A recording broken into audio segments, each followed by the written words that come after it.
We're live at the Bitcoin Miami conference with Cal from Polymath. Polymath's a huge security platform. I've been hearing about it for 8 to 10 months already. The hype's been built, and I'm really excited to see what you guys have in store. Could you explain a little bit about what Polymath's doing? Yeah, absolutely. Polymath is a decentralized platform to make it easier for issuers to launch security tokens on the blockchain. Currently, security tokens are less than about 1/10 of 1% of the overall crypto market. We believe over time there's a lot of issuers from venture capital funds, private equity funds, real estate investment trusts, anything that's backed by a real asset that's looking to raise capital on the blockchain is someone that we could work with and basically be the on-ramp to them into the blockchain. That's super exciting. I know with the growth in 2017, now 2018, there's been a lot more platforms coming out, and people are looking at the regulations behind it, and like these security tokens seem like they're going to be a more predominant force coming this year. So at what stage is the Polymath blockchain in terms of the platform itself and then the other tokens that will eventually be listed on the Polymath blockchain? Yeah, I mean, from a regulatory standpoint, we think that all of that is a tailwind. You're starting to see that in different jurisdictions.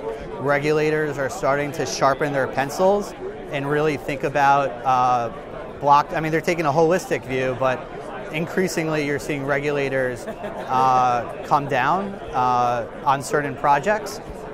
In terms of our project ourselves, we are launched on testnet, and we're going to be launching on mainnet in production mode in the first half of this year. So, we're really focused on development. That's our top priority, and I think you'll be seeing updates from us in the near future on that. It's very exciting. I know I've been hearing about it since last year. Has the project been in the works for a while now? Yeah, the project is about a year old, which in crypto is it's like dog years almost. Yeah.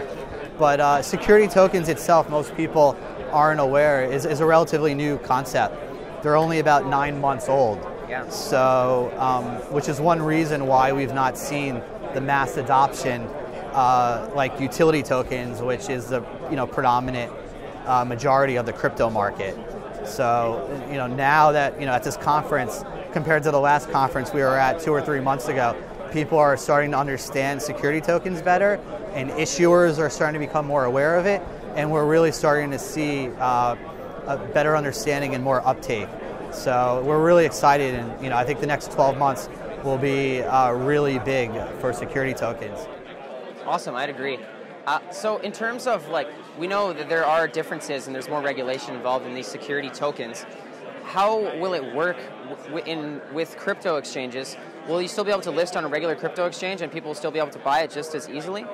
Yeah, no, it's a great question. Right now, most of the major exchanges that most people are aware of do not want to deal with security tokens because a security token is a security and it needs to be compliant with securities laws. So it adds a little bit, it adds another layer of complexity.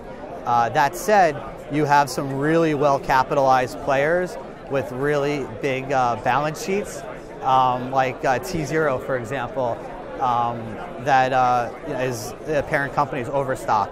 They're launching a securities exchange in the U.S.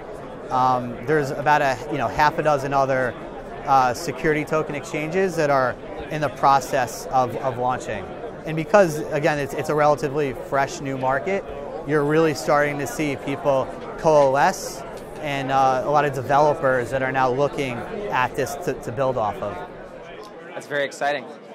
So what is the next thing that we're going to see in the public eye for Polymath in the next month or two? I think it's a great question. You're going to see us launch on mainnet in the first half of this year. And I think you're going to see more announcements of some of the issuers that we're working with, from publicly traded companies that most people would recognize to private companies that are looking for an alternative funding source. So our pipeline is really rich. Quite frankly, it keeps growing, and I think we're excited to announce some of the issuers that we're working with. It's very exciting. And so if more people want to get involved with a project or just learn more or get involved in social communities, is there active Slack development or is it on Telegram? How can people learn about it? Yeah, we're really fortunate and feel really blessed because I think the community has really responded to our project. I think now we have the largest Telegram group. We've maxed out at 50,000 users and I've just opened up a second Telegram group. So if you're interested and want to support the project, I would say we have a pretty active presence in Telegram, also on Twitter, and yeah, really look forward to engaging with the community. Well, thank you, Cal, and all the best in 2018. Thanks a lot. Appreciate it. Thank you.